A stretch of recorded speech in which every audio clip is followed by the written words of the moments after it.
نحمده ونصلي على رسوله الكريم اما بعد بسم اللہ الرحمن الرحیم السلام علیکم ورحمۃ اللہ وبرکاتہ۔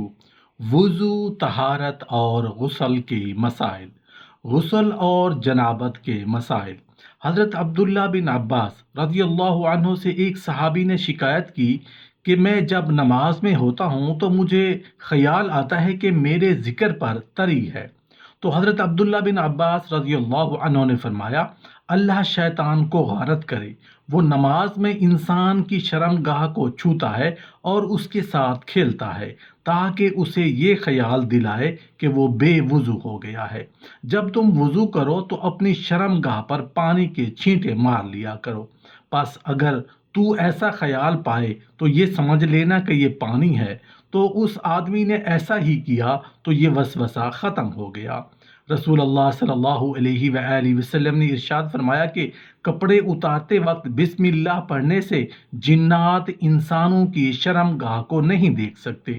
ایک حدیث میں ہے کہ شیطان انسان کی شرمگاہ سے کھیلتا ہے اور اس سے بچنے کا طریقہ کپڑے اتارتے وقت بسم اللہ پڑھنا ہے۔ ایک سوال پوچھا گیا ہے کہ مجھے پیشاب کے ساتھ اور پیشاب کے بعد بلا شہوت منی نکلتی ہے اور شرمگاہ میں کوئی حرکت نہیں ہوتی، کیا مجھ پر غسل واجب ہے اور کیا یہ نکلنے والی چیز نجس شمار ہوگی یا نہیں؟ جواب اس کا یہ ہے کہ جو چیز آپ کی شرمگاہ سے پیشاب کے ساتھ بغیر شہوت کے نکلتی ہے وہ ودی ہے اور پیشاب کی طرح ناپاک ہے، تم پر اس کی وجہ سے غسل واجب نہیں ہے، صرف ودی لگنے کی جگہ کو دھونا واجب ہے۔ ایک سوال پوچھا گیا ہے کہ وہ زردی مائل سیال مادہ جو کنواری یا شادی شدہ عورت کو بغیر احتلام کے خارج ہو تو اس کا کیا حکم ہے؟ کیا عورت اس کے نکلنے سے غسل کرے؟ جواب اس کا یہ ہے کہ اگر تو یہ سیال مادہ مزی ہے تو عورت پر غسل واجب نہیں، اور اگر وہ منی ہو اور وہ ٹپک اور شہوت کے ساتھ نکلے یا احتلام کے ساتھ تو اس پر غسل کرنا واجب ہے۔ اگر کسی نے اپنی بیوی کی شرمگاہ میں انگلی داخل کی تو عورت کا وضو ٹوٹ گیا، خواہ انگلی پر کپڑا ہو یا نہ ہو، اس لیے کہ جب انگلی نکلے گی تو اس پر نجاست ضرور لگی ہوگی اور خروج نجاست ناقص وضو ہے۔ البتہ اگر انگلی فرج یعنی گول سوراخ کے اندر نہیں گئی تو وضو نہیں ٹوٹے گا۔ کوئی سیلان کی مریضہ عورت نماز یا تلاوت کے دوران کچھ وقفے سے کھال کے اندر انگلی سے چھو کر دیکھ لیا کہ آیا پانی نکلا ہے یا نہیں، اور اگر اس نے اسی طریقہ سے دیکھا مگر جگہ بالکل پاک تھی، شرمگاہ دیکھنے سے وضو نہیں ٹوٹے گا۔ البتہ آگے گول سوراخ کے اندر انگلی داخل کرنے سے وضو ٹوٹ جاتا ہے، اس لیے کہ انگلی کے ساتھ اندرونی نجاست بھی باہر آئے گی۔ ایک سوال پوچھا گیا ہے کہ میری بیوی مجامعت کے بعد غسل کرتی ہے اور غسل کے بعد اس کی شرمگاہ سے میری منی ٹپک پڑتی ہے تو وہ کیا کرے؟ جواب اس کا یہ ہے کہ وہ کچھ نہ کرے، کیونکہ اس کو اپنی منی نکلنے سے غسل کرنے کا حکم دیا گیا ہے، نہ کہ اپنے خاوند کی منی نکلنے سے۔ اور پھر یہ کہ اس کے خاوند کی منی جو اس عورت سے خارج ہو رہی ہے وہ پیشاب کے راستے سے نہیں نکل رہی، وہ کہے یقیناً وہ سبیلی جین یعنی اگلی اور پچھلی شرمگاہ سے نکلی ہے، لہٰذا ناقص وضو ہے، چونکہ وہ پیشاب اور پاخانہ کے راستوں سے نہیں نکلی، اس لیے اس عورت پر نہ غسل کرنا واجب ہے نہ وضو کرنا۔ لیکن یہ اس صورت میں جب اس سے خارج ہونے والی منی اس کے خاوند کی ہے، اگر اس سے نکلنے والی منی اس کی ہے تو پھر اس پر غسل واجب ہے۔ انسان جب اپنی بیوی سے مجامعت کرے اور جنبی ہو جائے پھر غسل جنابت کرے، پھر اگر دوبارہ اس کی منی خارج ہو تو اس پر دوبارہ غسل کرنا واجب ہوگا۔ کیا عورت کی فرج یعنی اگلی شرمگاہ سے ہوا کا خارج ہونے سے وضو ٹوٹ جائے گا یا نہیں؟ جواب اس کا یہ ہے کہ عورت کی فرج سے نکلنے والی ہوا سے وضو نہیں ٹوٹتا، کیونکہ وہ دبر سے نکلنے والی ہوا کی طرح نجاست والی جگہ سے نہیں نکلتی۔ ایک عورت جب نماز ادا کرتی ہے اور رکوع و سجود کرتی ہے اور خاص طور پر سجدوں میں اور دو سجدوں کے درمیان اور تشہد کے لیے بیٹھتے ہوئے اس کی فرج یعنی اگلی شرمگاہ سے ہوا خارج ہوتی ہے جس کی آواز آس پاس کے افراد سنتے ہیں، تو کیا اس سے عورت کی نماز باطل ہو جائے گی؟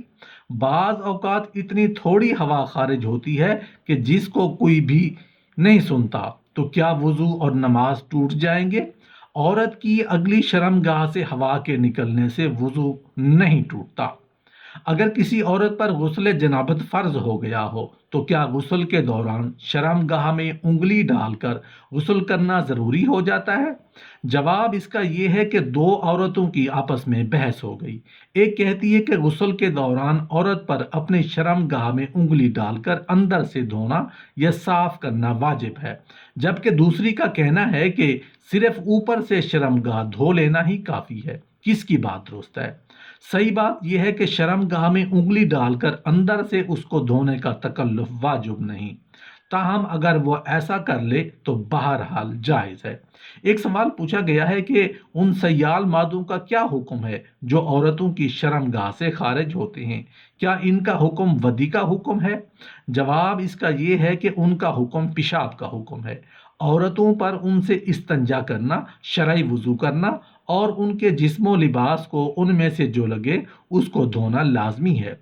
ایک سوال پوچھا گیا ہے کہ عورت اپنی منی، مزی اور شرمگاہ سے نکلنے والے سیال مادوں میں کیسے فرق کرے؟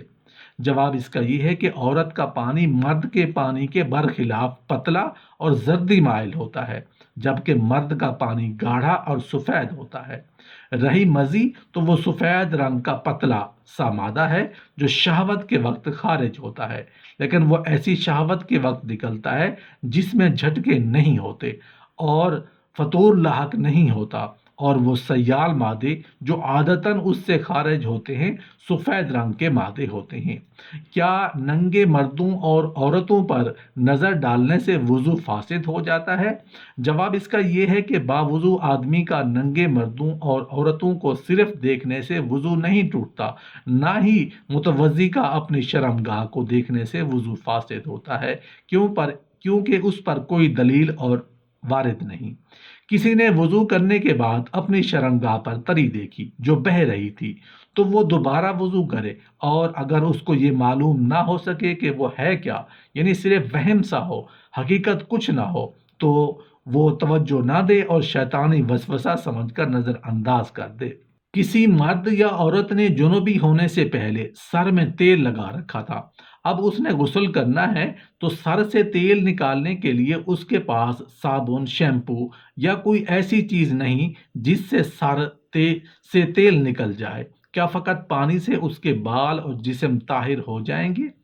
پاک و صاف پانی میں اللہ تعالیٰ نے یہ وصف رکھا ہے کہ وہ خود بھی پاک ہے اور پاک بھی کرتا ہے۔ سورۃ الانفال میں اللہ تعالیٰ ارشاد فرماتے ہیں، اس نے تمہارے لیے آسمان سے پانی اتارا ہے تاکہ اس کے ساتھ تمہیں پاک کر دے۔ اس آیت کریمہ سے معلوم ہوا کہ پانی میں پاک کرنے کی صلاحیت اللہ تعالیٰ نے رکھی ہے، لہٰذا جنابت کی پلیدی دور کرنے کے لیے پانی کافی ہے۔ صابن، شیمپو وغیرہ ستھرائی اور طہارت کا باعث ہے۔